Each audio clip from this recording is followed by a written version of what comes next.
Okay, just one word. You are in the good session, but we shall wait 2 minutes to let everybody come.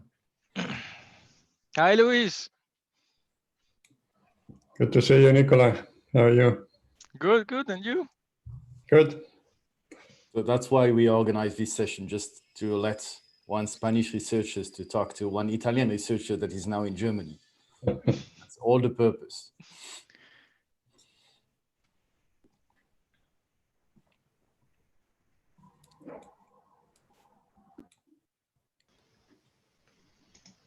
So just some technical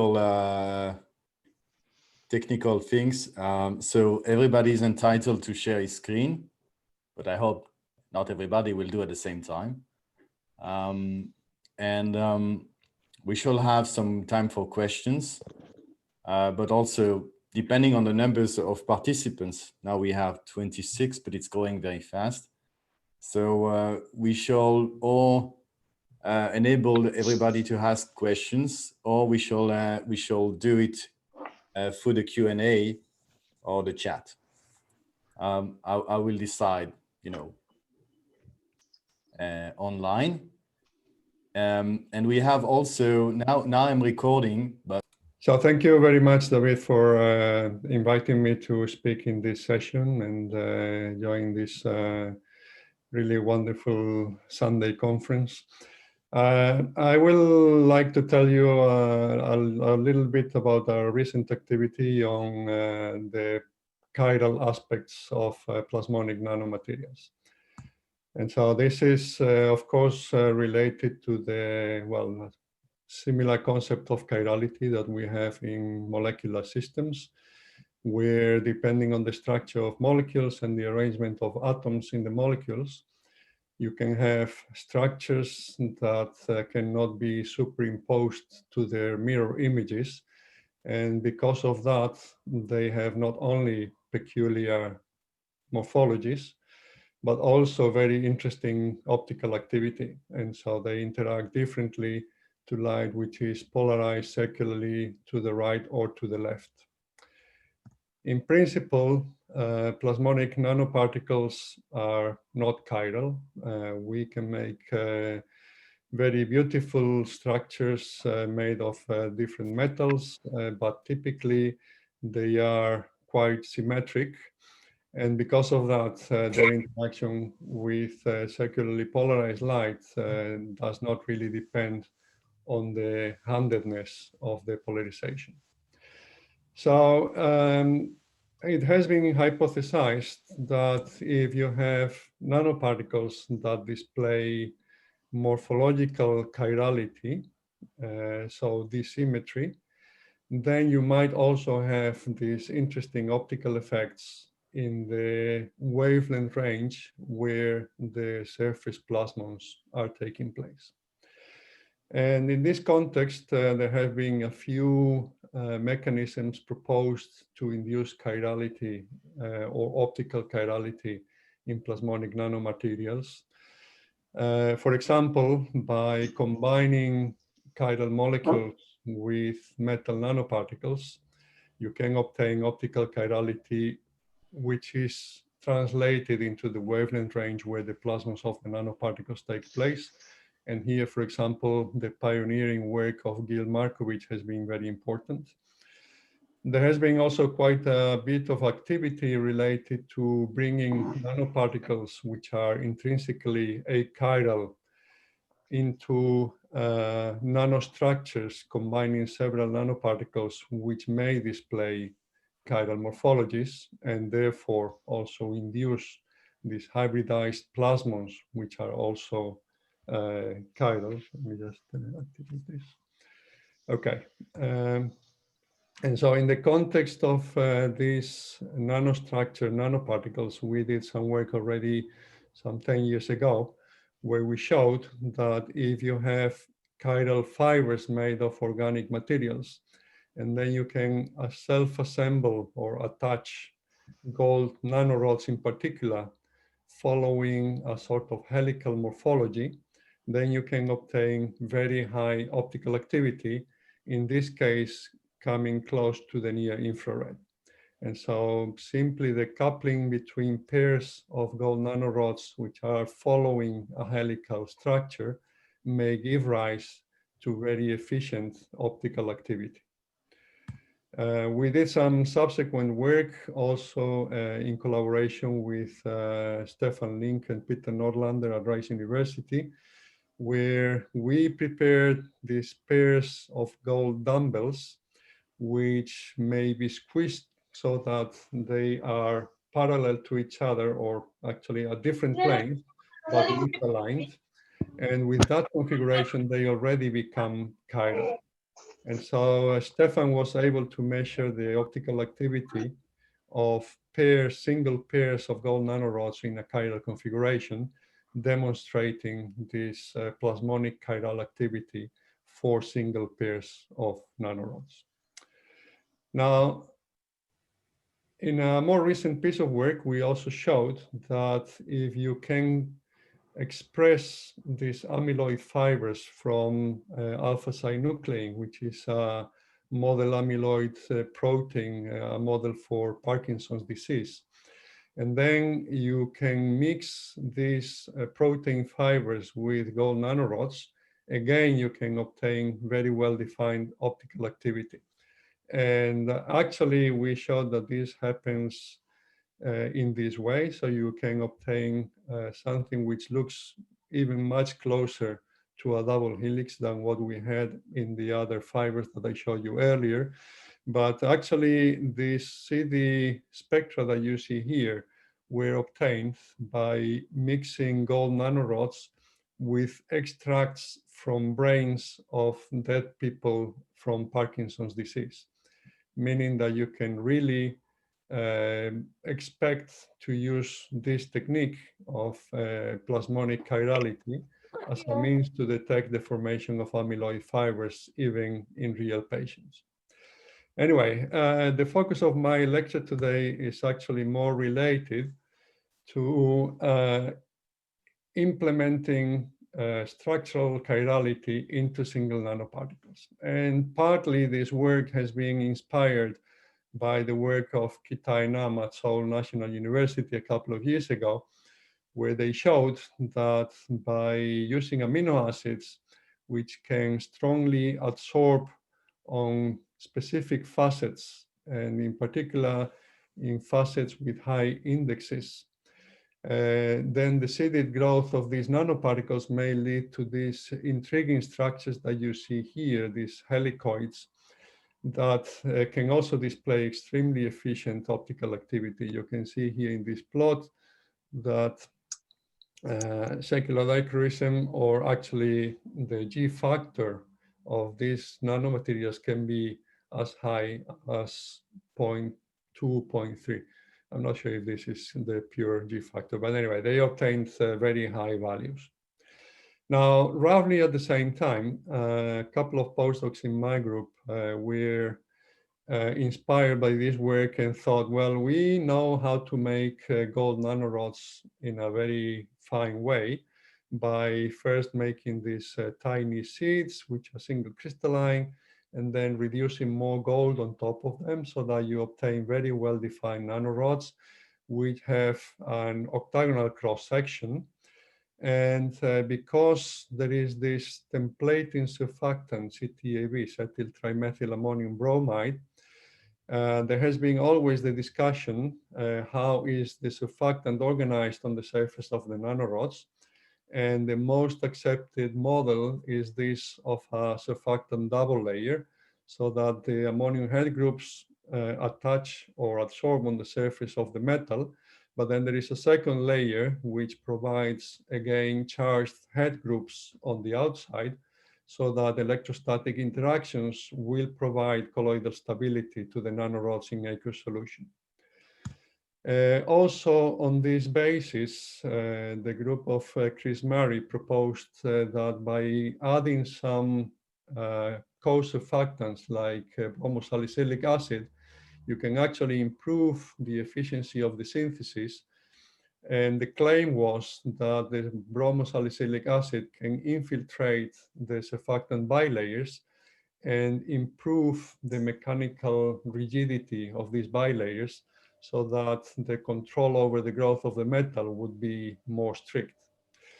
Well, this is also in connection with some recent work in my group where we proposed that by adding decanol as a co-surfactant, you can also improve the efficiency of the growth of very tiny nanorods that you can use as the seeds for a much better controlled growth of gold nanorods with different thicknesses and different lengths.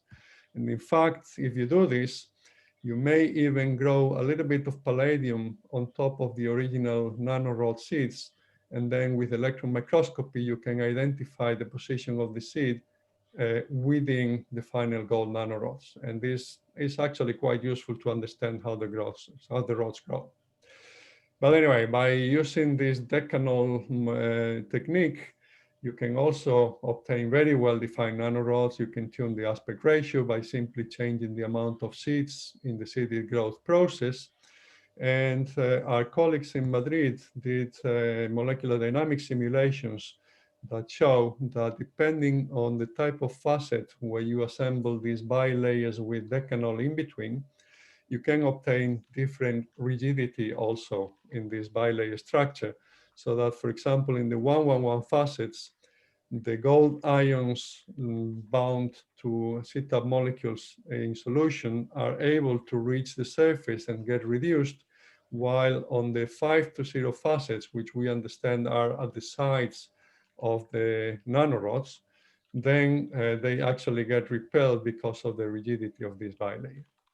So with this information at hand, my postdocs actually found this very interesting paper from 2016, where it was proposed and demonstrated that when you have CTAB micelles in solution and then you add chiral co-surfactants, you may end up forming this sort of twisted worm-like micelles in solution, which actually display optical activity.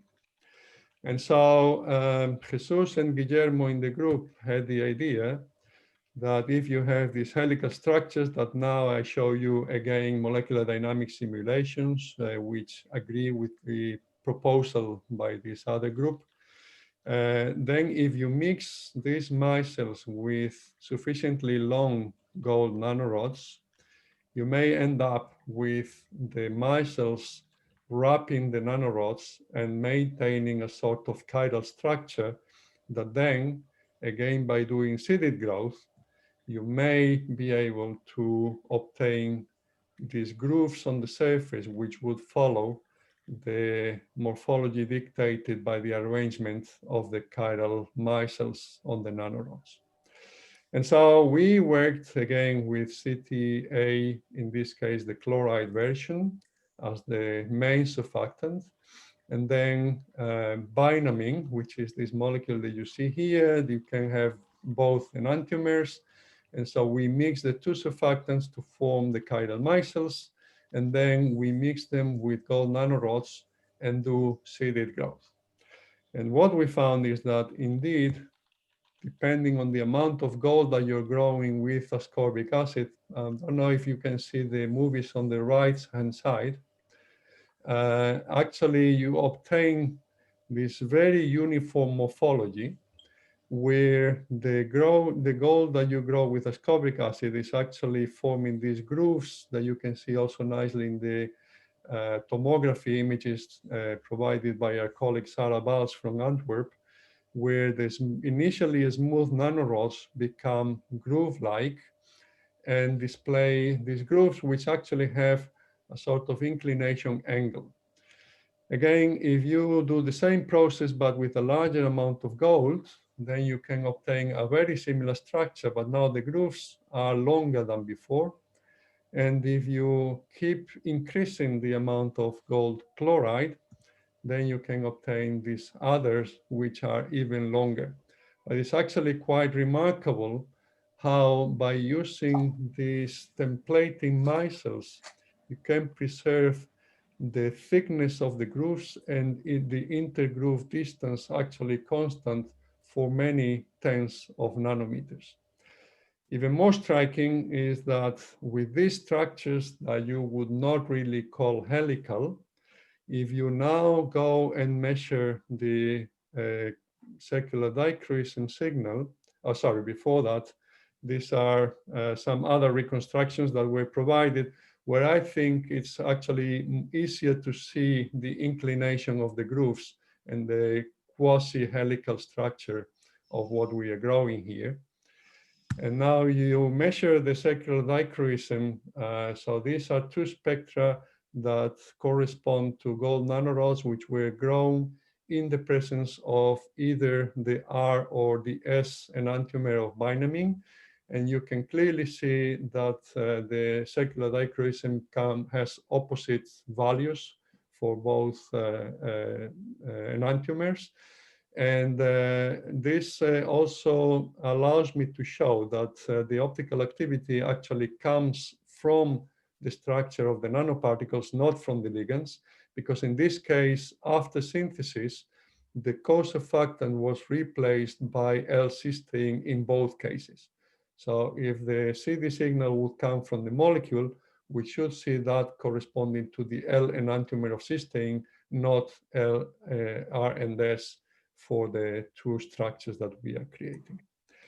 Again, depending on the length of the grooves, we can tune the position of the secular dichroism signal, and we can obtain G factors which go even higher than 0.2. Actually, you cannot see it here, but if you measure in the near infrared, you can obtain G factors which are close to 0.3. According to the theory and calculations for ideal structures, which try to reproduce the ideal version of our nanorods, we should even be able to obtain much higher efficiency in the optical activity. So this is a challenge for the future. Just to finish, I'd like to show you that the same process can be used with different metals. And for example, here we use platinum, and then doing exactly the same trick in the presence of bynamine and CTAC, we can obtain these structures which look even more regular than what we had before.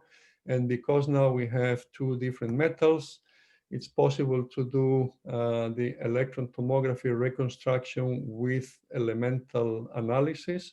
So you can distinguish the gold core from the platinum, let's say, grooves on the surface.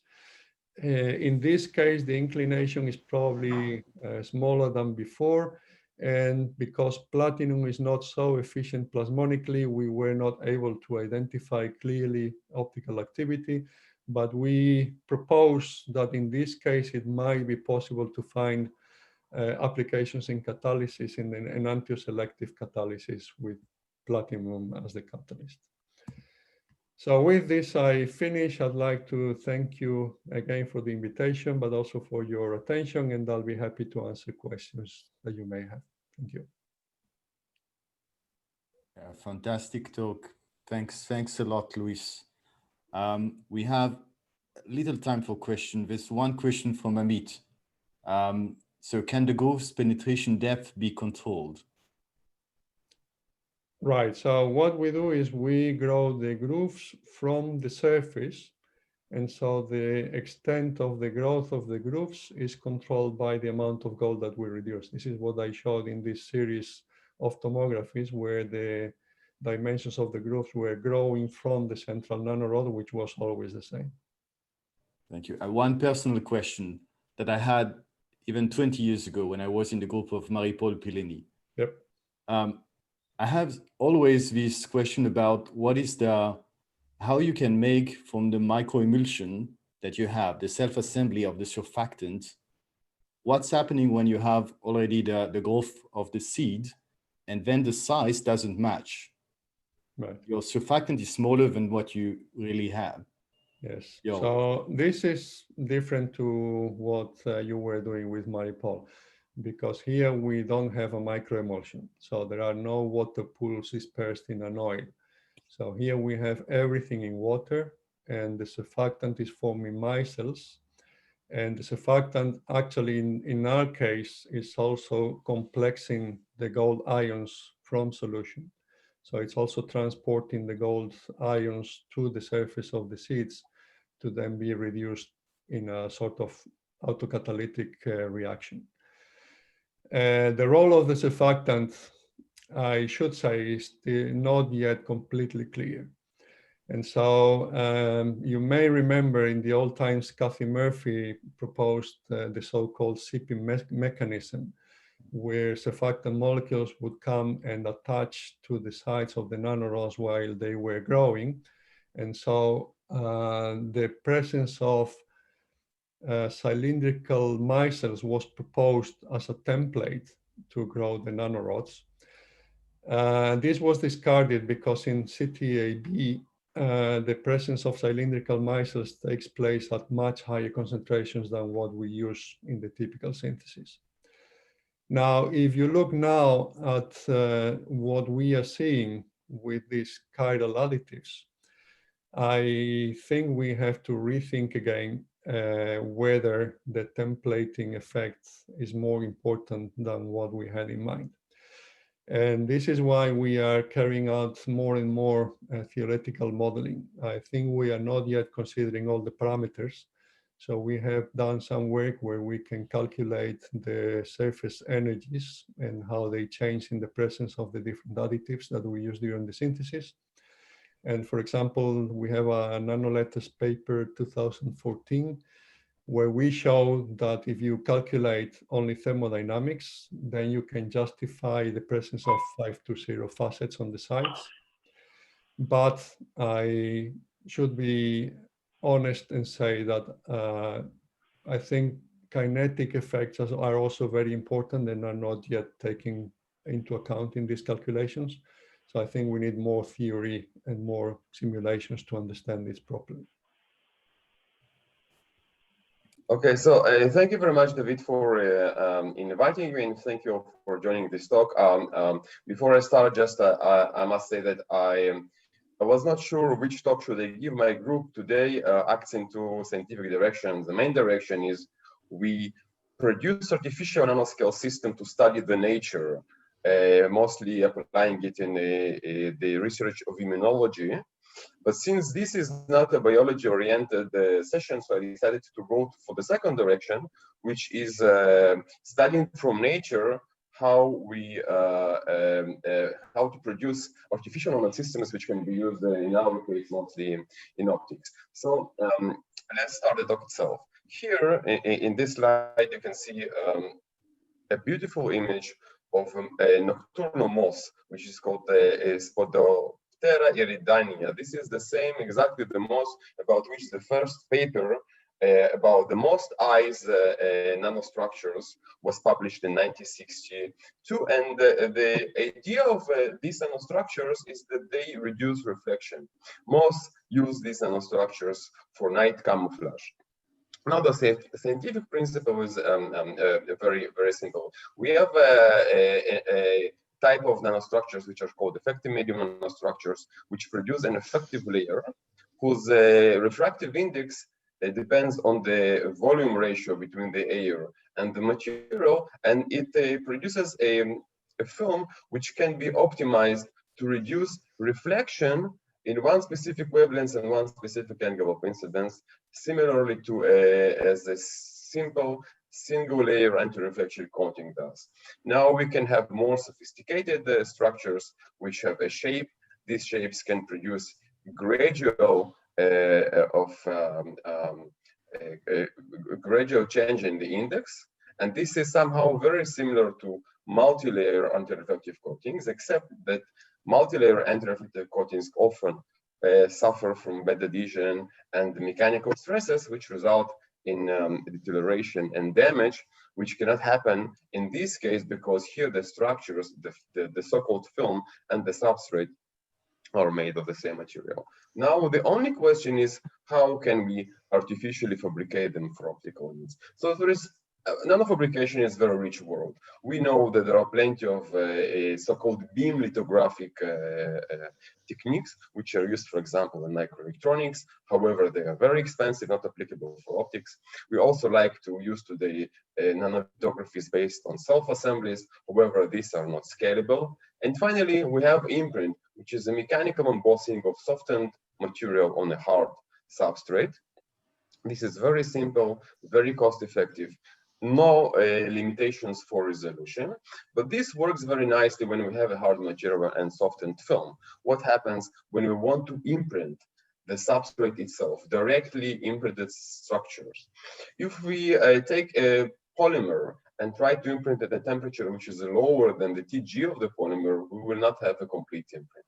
If we have a polymer and we use a temperature higher than TG, we will make the complete imprint, but we will also deform the polymer itself, which is an unwanted result. Ideally, we would like to have both a full imprint and maintain the shape of the structure, but this idea seems to be fundamentally impossible.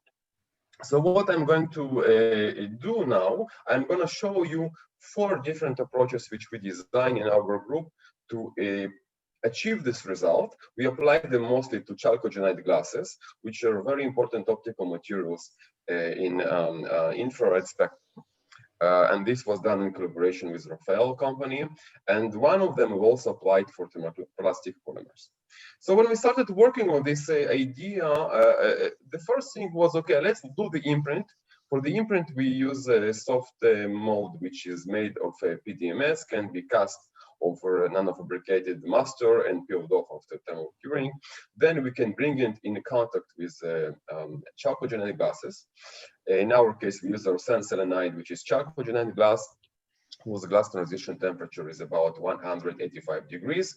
And we heat it by placing it onto a thermal element and apply a pressure by a pneumatic device. So heat and pressure are 2 things which are essential for nano imprint. And to prevent the deformation of the substrate, we placed it within a mechanically machined fixture like a ring, and this fixture prevented the deformation.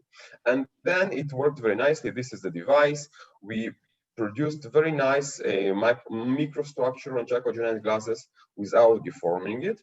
But this method is very complicated, and it is limited only to imprint fed devices, while our applications sometimes require curved devices or optical structures like, for example, lenses. So to allow imprint of curved surfaces, we devised, before this, I just wanted to show you one more slide in which we showed the resolution limitation of this method. And indeed, we used electron beam lithography master to replicate ultra high resolution molds made of hard PDMS, which is an imaging layer and a soft PDMS cushion. And we achieved 20 nanometer feature size or even below this, which is really a nice achievement for chalcogenide glasses.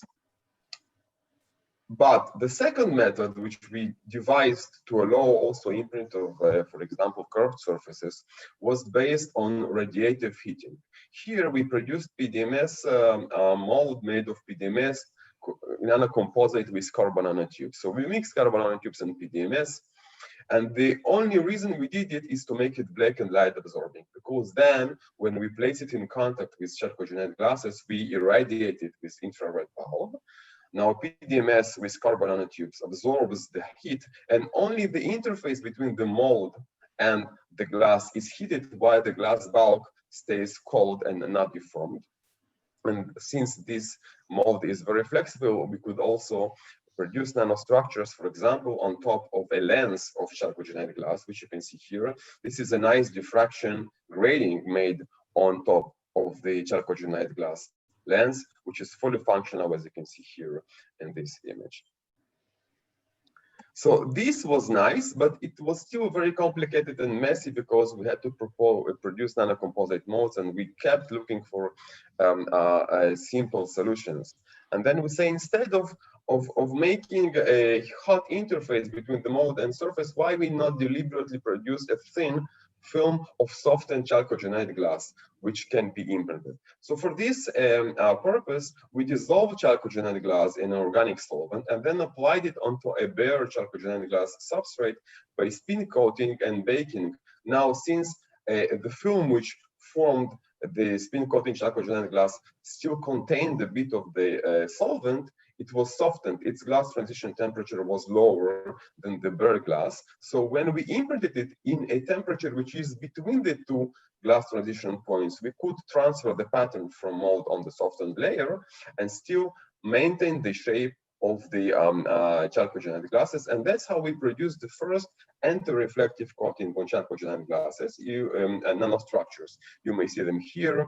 They effectively reduce the reflection of light in infrared from 20% to almost 0. And that's how we actually produced the method to make optical devices with almost 0 reflections, which are now have been used by Rafael, for example.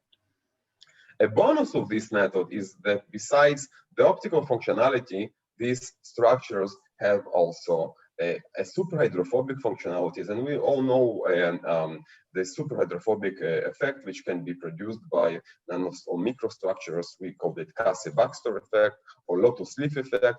So here we achieved the same effect on chalcogenide glasses, and to the best of my knowledge, this was the first super hydrophobic structure produced by chalcogenide glasses. And this multifunctionality is very important because optical devices should also have a very low reflection, but we also help them to maintain their cleaning, because optical device which absorbs dust and moisture, its functionality reduces with this time. So here we have multifunctional structure which is both anti-reflective and self-cleaning, and it prevents the surface contamination for a long time.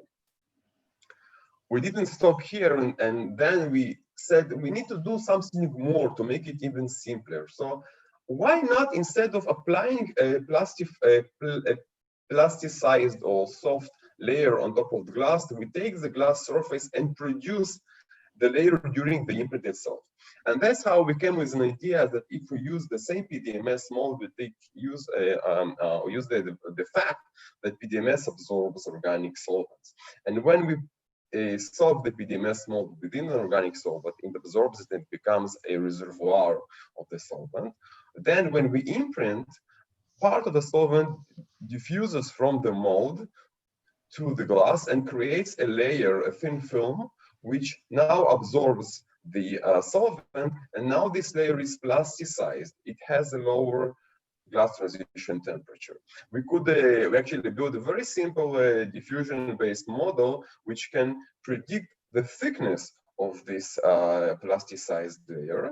And we used this concept to imprint both chalcogenide glasses and polymers. So now I'm going to show you some imprint on polymers, and just one word why it is important to produce a chalcogenide, anti-reflective coatings on polymeric optics. Polymeric optics is a very emerging area today, mostly because of two technological advances. One is that we have mobile devices, and we have a lot of optics in mobile devices. Every day, 4 million mobile devices are produced, and each of them has a few cameras, and each of them has a few lenses. And here you can see a difference between a mobile device which take a picture and it has lenses coated with anti-reflective coatings and without. Another emerging area is so-called ADAS, or Advanced Driver Assistance Systems and autonomic cars, which has a lot of optics, and these optics must be cheap and cost-effective, and that's where optical polymers come.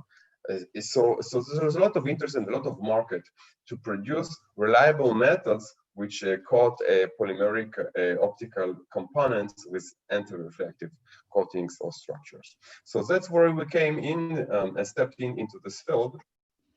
And we apply this method to produce nanostructures directly on polymers. So this is just one example of high resolution structures. We can use this method to imprint features as small as 20 nanometers directly on polymers. This is cycloolefin.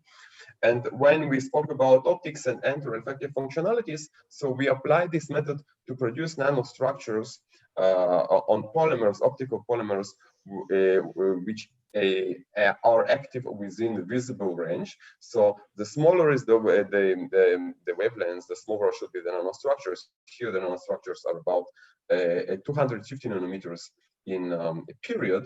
And this is an example of a cycloolefin optical window, and we imprinted on purpose only the central part of it. And the object which you see behind this window is very, very clear through the areas which are imprinted with antireflective nanostructures, but it is very blue through the areas which are flat. And also the reflectance measurements show very clearly that we could effectively reduce the reflection. And I'm finishing, this is the last slide, to demonstrate that we can also apply it on curved surfaces. We took a plastic lens of glasses, which we bought in a super farm, we assembled it, and this is again this is example of how we can effectively reduce the reflection on plastic using these nanostructures. So here I'm going to finish. Just to saying that we demonstrated we actually produced a library of nanofabrication methods which are very cost effective and simple to directly produce antireflective structures on both glasses and the polymeric surfaces. I want to thank my group, and especially the students who are marked here in blue, which did the work, and my collaborators from Rafael, and the funding for this project, which came mostly from PASI Foundation. And thank you very much for your attention. And if you have questions, please. Thank you, Mark. Amazing talk. We have a few questions from the audience, at least one for the moment. So from Sydney Cohen, what role does the thermal conductivity of the glass chalcogenide substrate play in the process? Okay, so I guess Sydney is asking the question which is regarding the radiative imprint. So the thermal conductivity is very, very low, which allowed us to tune the process time to be very, very short. So when the process time is short enough, we can achieve the situation in which the interface between the mold and the glass is heated enough above the glass transition temperature to produce effective imprint, but its bulk is still cold enough to prevent its deformation. So this is indeed was possible due to very low thermal conductivity of this glass. I believe that in highly conductive material, it would not be possible. Yeah, I have one question to challenge your fantastic job. So, you present really smart ideas to use the kind of swelling or the solvent that you have inside some layers, but it's really depending on the time. And I guess that you can't do it after half an hour. I'll add. So the more time you keep it in a solvent, the more expansion of the mold you get, and we characterize it. And we found a certain time, which was a compromise between keeping the expansion very minimal up to a few percent. I think it was we found 3% expansion, which is very low for this specific purpose. And it still gave us enough solvent in the mold to plasticize the surface and to allow the imprint. So this is indeed a very important point to mention. Okay, thank you, Mark, again. And thank you very much. Now we're going to move to the contributed speakers. So first speaker is Ala Zak from the Holland Institute of Technology.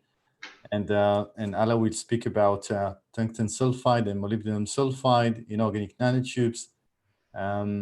So please, Mark, unshare your screen. Thank you. And Ala, you can unmute. Oh, I'm going to unmute you, and I will ask you the. Okay. Okay. Yes. Oh, sorry. Just a moment.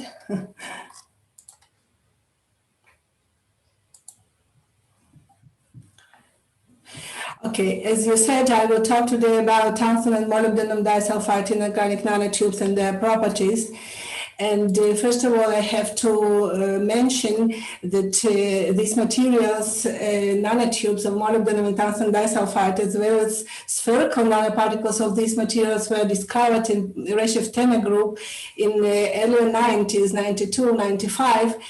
And actually, this discovery opened the new area in inorganic chemistry. So many groups around the world joined this field, and tens or maybe more than 100 materials which have this layer structure show that they can be grown like spherical nanoparticles or like nanotubes whenever they have layer structure. But the problem was to get this material in pure phase. That means you prepare a powder and 100% you have this one-dimensional morphology. So I started working in this field being a PhD student in the Redshift lab, and later on when establishing my own lab, I succeeded to develop this process for pure and scalable synthesis of nanotubes with perfectly crystalline structure, I think you can see on this picture. Even more complicated was to synthesize nanotubes of molybdenum disulfide.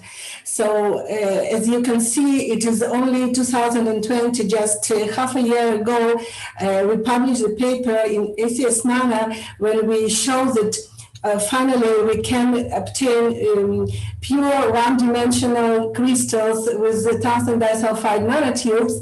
They are beautiful crystalline structure you can see in the upper picture, but the problem still exists. We can't do this for all the nanotubes of this batch. So many of them, about 50%, have perfect structure, but not all of them. So we are now working on this, and I hope that soon we could report our progress in this field. So these nanotubes, as well as tungsten disulfide, could be synthesized in a similar process, like you can see it here in this scheme.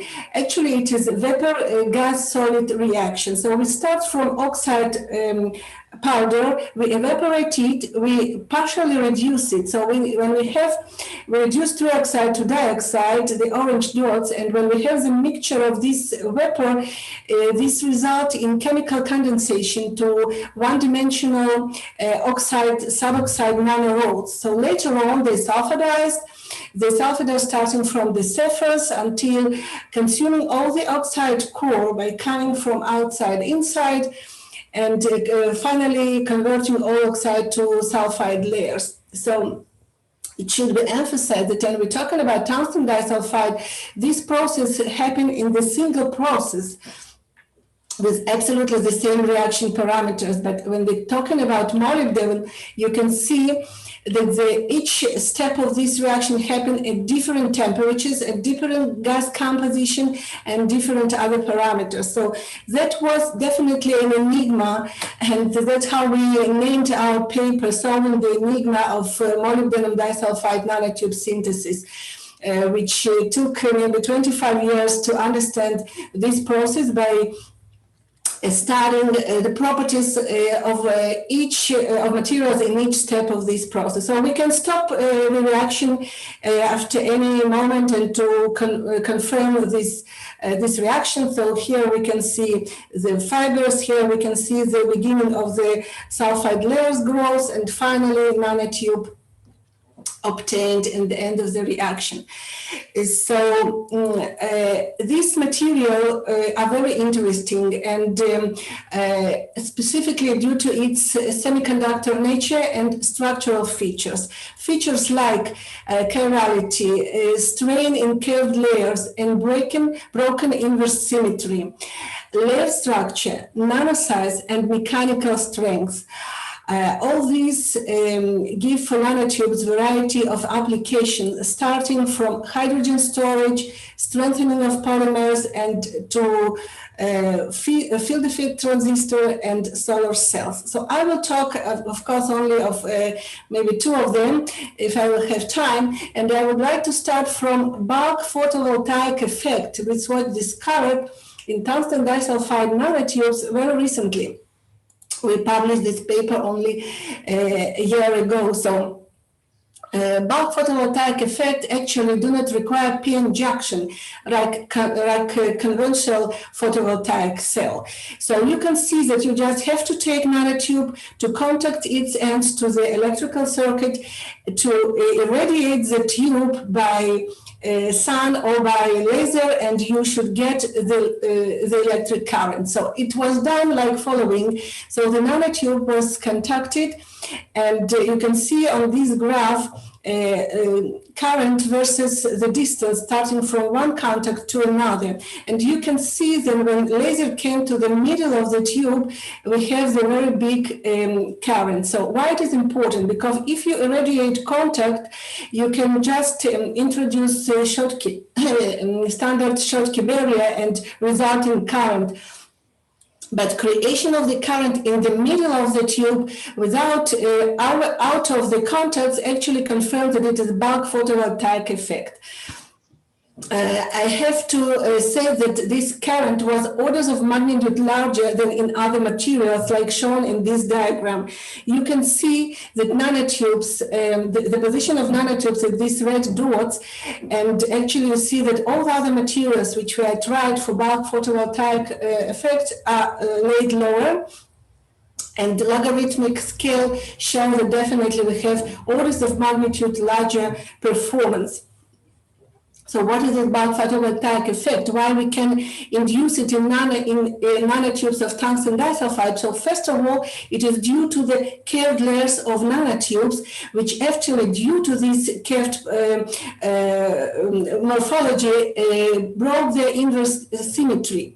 Actually, if we're looking on the bulk tungsten disulfide, it is absolutely centrosymmetric material, and it of course do not exhibit bulk photovoltaic effect. But nanotubes do. So actually changes in crystal structure result in so-called quantum mechanic phenomena called Berry connection.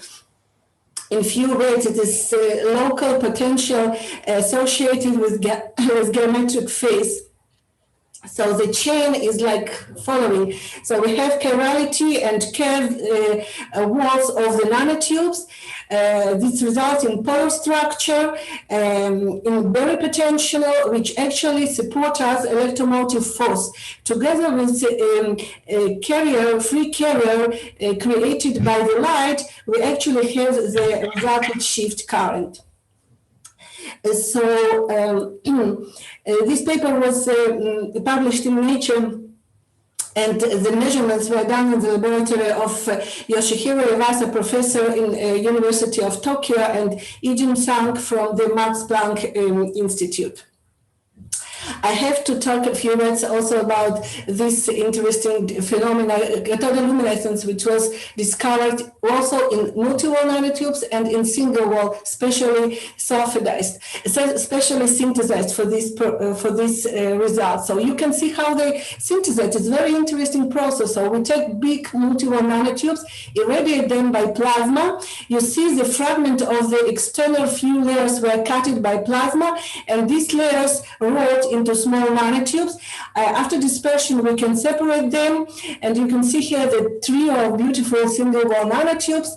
We put them on the special marked grid and use correlative TEM-SEM cathodoluminescence measurements. So you can see the spectra of cathodoluminescence obtained for single-wall nanotube. The peak is related to band gap and have a position at 1.98 electron volt. For multi-wall nanotubes, we have lower energy for the band gap. So that was blue shift obtained for single-wall nanotubes, which was actually attributed to quantum confinement in that direction. Pay attention, the blue shift is not due to the smaller size of single-wall nanotubes. Of course, they are smaller size, but it is due to the Z direction. Actually, we saw that band gap increased when number of layers decreased. Why it is not to the size? Because actually, when a tube is smaller, we have opposite phenomena. The smaller tubes, the stronger the curvature of the tube, the stronger the strain. A strain actually results in redshift in the band gap of the material.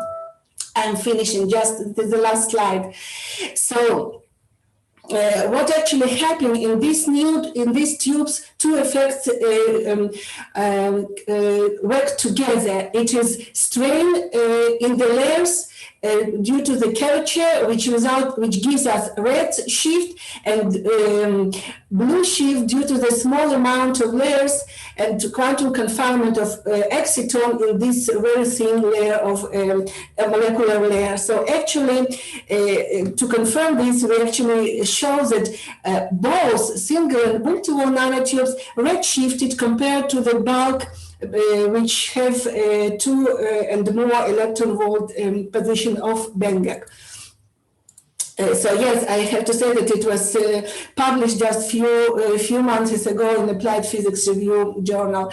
So this is just not, I'm not talking about this, just to mention that nanotubes demonstrate piezo effect, excellent with increasing of resistivity with strain exponential. They could work as photodetectors for visible and near-red lights. And for the summary, I want to thank my group, students and researchers, especially the last work with molybdenum nanotube done by Chitaya, Polilapa, Saptarshi, and Alexey Dilevich. And I want to thank my collaborators from Japan, Spain, China, Germany, from Israel, Kamak, RIS, and Technion, and for fundings. And I want to thank you for your kind attention. Thank you very much, Allied, for these beautiful and new results. We have time for a few questions. So there was a question in the chat, and it was an excellent question because you already answered it. But I'm going to say it again. So is this possible to synthesize single-wall nanotubes, and do you expect differences between single-wall and multi-wall nanotubes? Can you control the diameter and the length of the INTs? Yes, okay. So that, for the last part of the question, of course we synthesize them. Well, we synthesize them by different way. It is not vapor gas solid reaction. Meantime, maybe we will succeed by this way also to do this. But to get single-wall nanotubes, we used plasma treatment, and by controlling the parameters of plasma, it is the pressure of argon gas, it is power, it is heating of the substrate, it is using of cleaning of this material, dispersion, and so on. We can control their size. We can create single wall, 2, 3 wall, and 5 wall nanotubes. And for the nanotubes of molybdenum, we also can do it, because if you saw, for creating multiple nanotubes, we start from synthesizing oxide whiskers. So by controlling, and actually nanotubes repeat the size of oxide whiskers. So we can control the size of whiskers, and by this way control the size of nanotubes. Thank you very much, Ala. And other questions? I have a lot, but I don't feel that it's my pleasure to ask so many questions to every speaker. So we're going to move on, and thanks again, Ala. I will ask the question in the chat like everybody. So our next speaker is Professor Igor Rainov from the Open University, and he will bring us back to really the hardcore of the IVS, so the surfaces. Igor, please. And do you agree to be recorded? Yes, okay, I agree to be recorded. I'd like to thank the organizers for giving me the opportunities to present this work, which is a result of collaboration of me and my colleagues in the University of Göttingen. So, yes.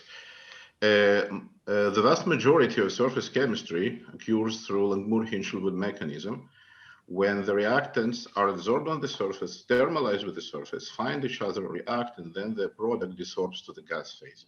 And the question we're asking here is it possible to control the Langmuir-Hinchelwood reaction on the surface by selective excitation of vibrational degree of freedom?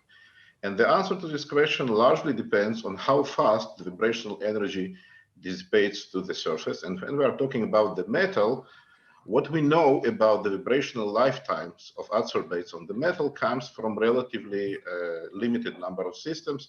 Insofar, it came from vibrationally excited CO in copper and platinum, where strong coupling of molecular vibration to electron hole pairs of the metal is observed due to partial filling of antibonding 2pi star orbital of CO by electrons of the metal, which results, as palm probe experiments show, an extremely short vibrational lifetime of order of 2 picoseconds. If the vibrational lifetime is so short, it means the vibrational energy dissipates so quickly. It seems that it's unlikely that this vibrational excitation will allow us to control the reactions occurring on the surface due to, according to Langmuir-Hinchelwood mechanism. In our experiment, what we did, we used molecular beam scattering experiments. When we prepared CO molecule in vibrational state V=2 by exciting it with IR pulse, and then observing the scattered molecules scattering back from the surface using resonance-enhanced multiphoton ionization, CO scatters back either vibrationally elastically in V=2 or vibrationally inelastically in V=1 and V=0. So one very surprising observation was that in addition to this fast peak, we are observing here a bimodal distribution in the time of flight of molecules scattered from the surface. The x-axis is the time elapsed from the collision with the surface. There is a fast peak due to the direct single bound scattering, but there is also a slow peak which is attributed to trapping desorption. Now, simultaneous observation of direct scattering and trapping desorption is not something uncommon. This was observed for a long time for ground state molecules, inert gases, and so on.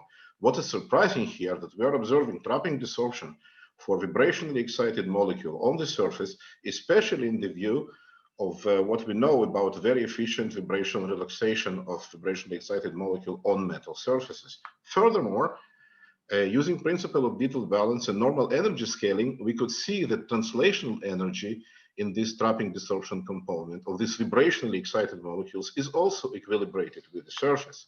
Moreover, if we compare the dependence of the translational energy of the direct component and trapping desorption component, we see that the translation energy of the direct component is strongly dependent on the incident energy of the molecular beam, while the translational energy of trapping desorption component is completely insensitive to incident energy of the incident molecular beam, that is, has no incident beam memory.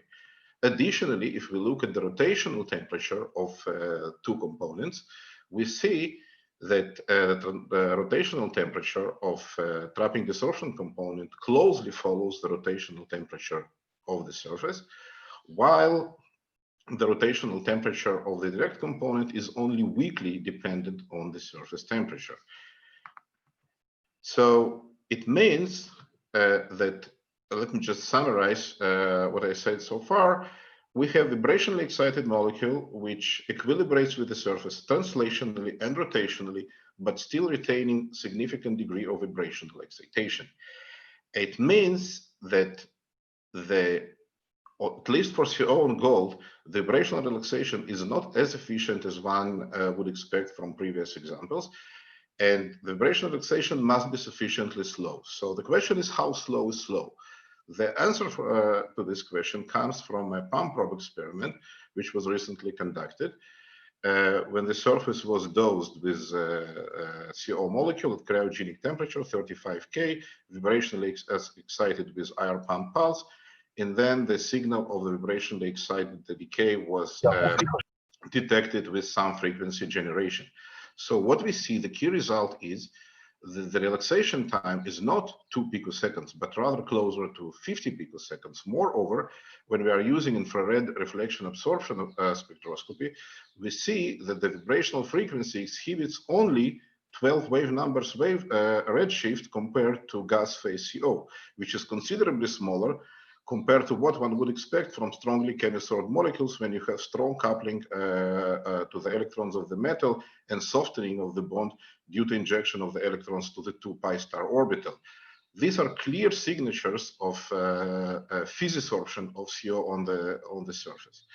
Now, if we look again on this time of flight waveforms, which are obtained molecular beam experiments, we see that this trapping desorption component vanishes away as the surface is cooled down. And this is quite clear because the colder the surface, the longer is the residence time, and then the less vibrationally excited molecules we see in trapping desorption channel appearing in the gas phase. This is, of course, a qualitative picture. Now we can make it more quantitative. And first of all, recent DFT calculations conducted with so-called Beef van der Waals functional predicts that there is not only physisorption well, first of all, for the first time captures the physisorption well, but there is also metastable molecular chemisorption state. From this, we can take relative energies within a single state and use them for calculation of the prefactors in rate expression using transition state theory. Now, we can here conduct a microkinetic network where we have to consider three kinds of processes. One of them is thermal desorption from chemisorption and physisorption state. Second one is thermal conversion between the two states. And finally, vibration relaxation in physisorption and chemisorption state.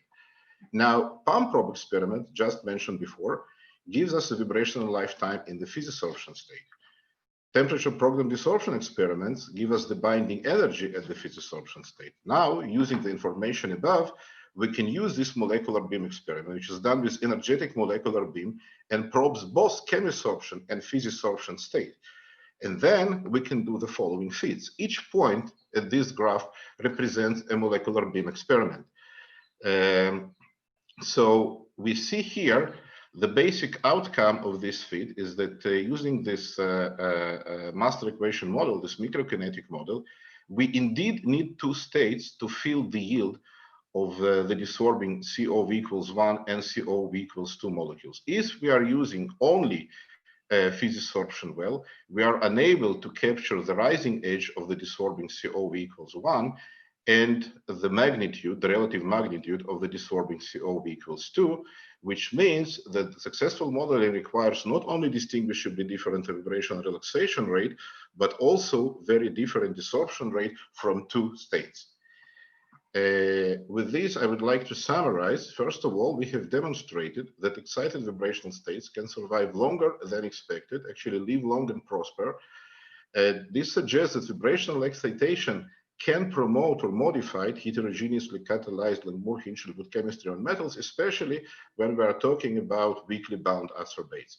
Furthermore, we could use the temperature-independent vibrational relaxation time as a sort of internal clock, which enabled us to follow the microscopic pathways to adsorption and also map the potential energy landscape of the CO gold system, where so far the first principle calculations have yielded controversial results. With this, I would like to acknowledge the contribution of my colleagues from Göttingen, Alec, Dan, Pranav, Sasha, and Dima, and the calculations conducted by Hua Guo from University of New Mexico. I would like to acknowledge funding from Volkswagen Foundation for this joint German-Israeli project, and would like to thank you for your kind attention. Thank you. Thank you very much, Igor. It was a fantastic talk, and the last, not this last, the previous slide was really inspiring. So I guess that even if someone has no clue about what you're saying, he will be amazed by this slide. We have time for one or two questions directly from the audience because the chat was not. You didn't have any question in the chat, so please unmute yourself and go ahead. So otherwise, I will ask you a question about the gold. I mean, I asked you the question a few years ago when you were in Bar-Ilan, but still, I guess it's very specific to gold, to the gold CO couple, what you're doing. So if you're thinking about a kind of internal clock, what would you, how would you apply it to other system where you don't have? Oh, I see. It's a very rightful question. Actually, this is not a one-trick pony. Recently, a very nice paper appeared by Dombrowski and co-workers, where they show that dissociation of methane on iridium actually exhibits very similar features. So what they studied, they changed the kinetic energy of the methane in molecular beam. And there you also have a precursor state, which is a weakly bound physisorb state. And then you have a strongly bound chemisorption. Now, when you change the kinetic energy in such case, first you see the decrease in sticking probability. And then because you are less and less trapped in the physisorption well, and then you see increase in the sticking probability because you are overcoming the barrier to the chemisorption well. What they did next, they irradiated this methane prior to collision with the surface with IR pulse, and then they could see augmentation in the dissociation of methane in the surface. And this is a reaction which is very relevant to dry reforming. Now, they could see that the augmentation is not only for direct process, which occurs in the chemisorption, directly through the chemisorption well, but also for precursor mediated reaction when the methane first traps in the physisorption, spends some time, but nevertheless, since it is weakly bound, you can still promote heterogeneous chemistry occurring by Langmuir-Hinchinwood mechanism by controlling it with light. Fantastic answer. I didn't know this mechanism, but we don't have time for you, that you will explain me. So we shall thank you again for this talk and congratulate for the prize. And now we're going to move to the last speaker of this morning session with Jonathan Kalaura from, I guess, the Technion now, but coming firstly from the University of Cambridge. And he will talk about nanoporous gallium nitride. Please, Jonathan. Yeah. Thank you, David.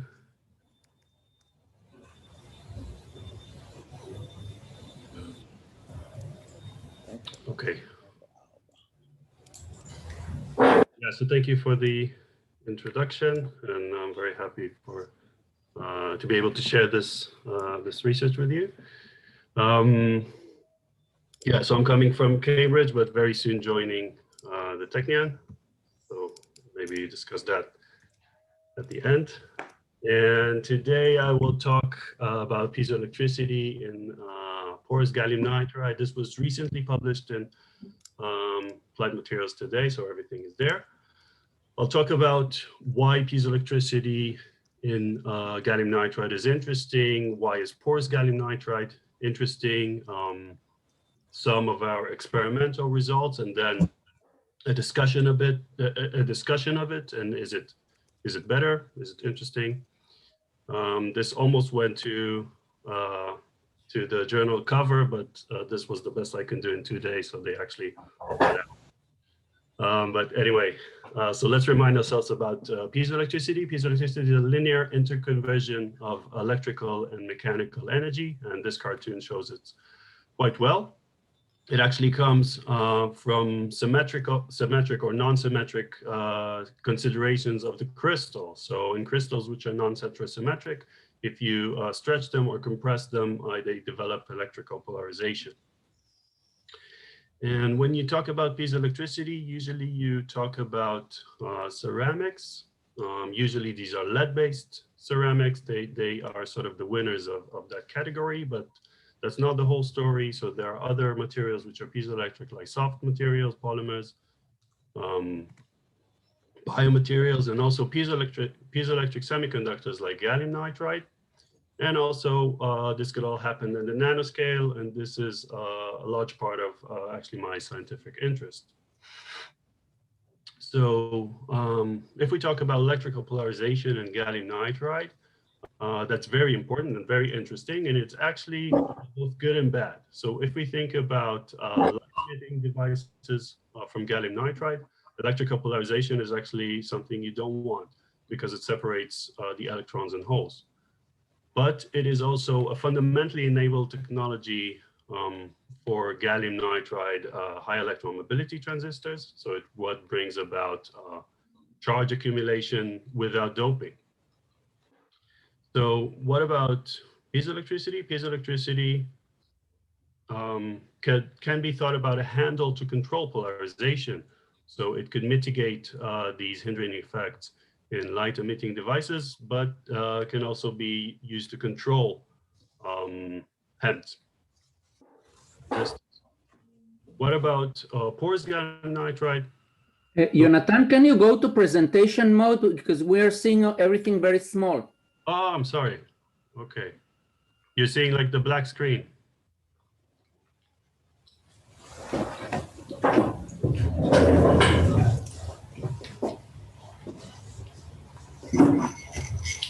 How about now? No, yeah, now, yeah. Yeah? You're, Okay, thanks. You're good. Thank you. So in Cambridge, the gallium nitride group became interested in porous gallium nitride mostly as an optical material. And the process is electrochemical etching. So you have a doped gallium nitride layer. It then etches at the solution to form structures such as these. And if you do it in a more, say, intelligible way, you could have Bragg reflectors of only etched and unetched material. So it's all gallium nitride, but then you can control the optical reflectance, for example, of this material. But for me, I was interested in piezoelectricity. So we've done a few experiments like energy harvesting and nanoscale piezo response.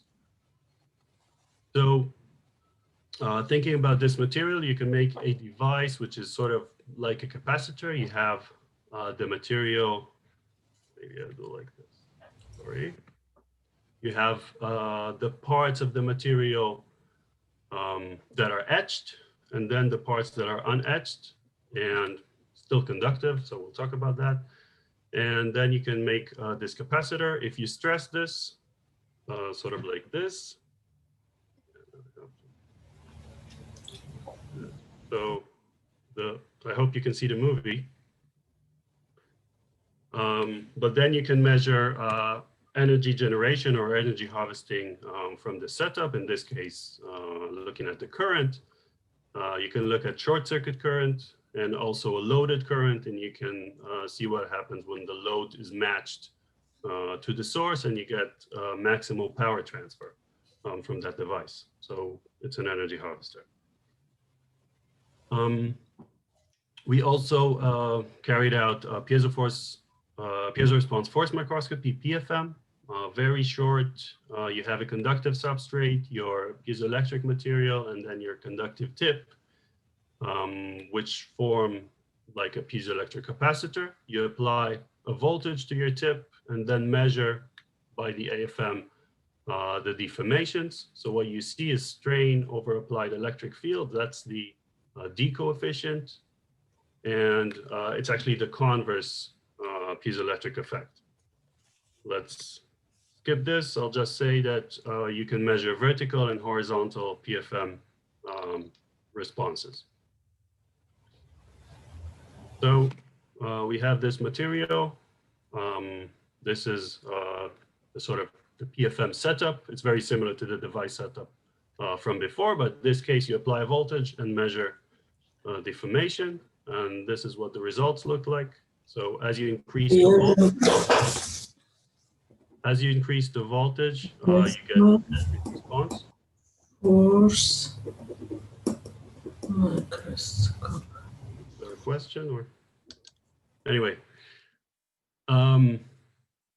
so it is linear, which is good. It means that it is piezoelectric, and we can extract the piezoelectric coefficient. In this case, about 8 picometers per volt.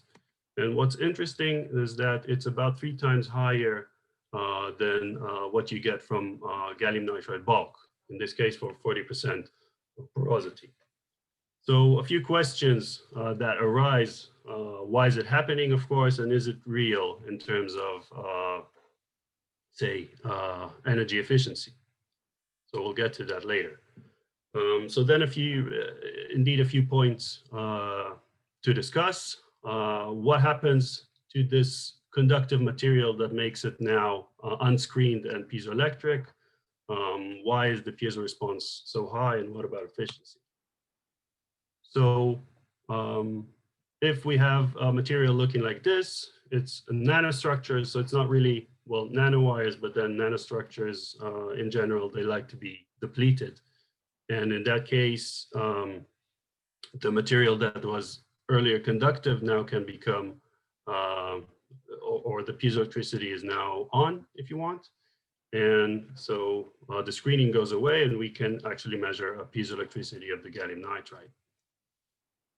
To look in a bit more detail, we carried out piezoelectric finite element simulation with COMSOL.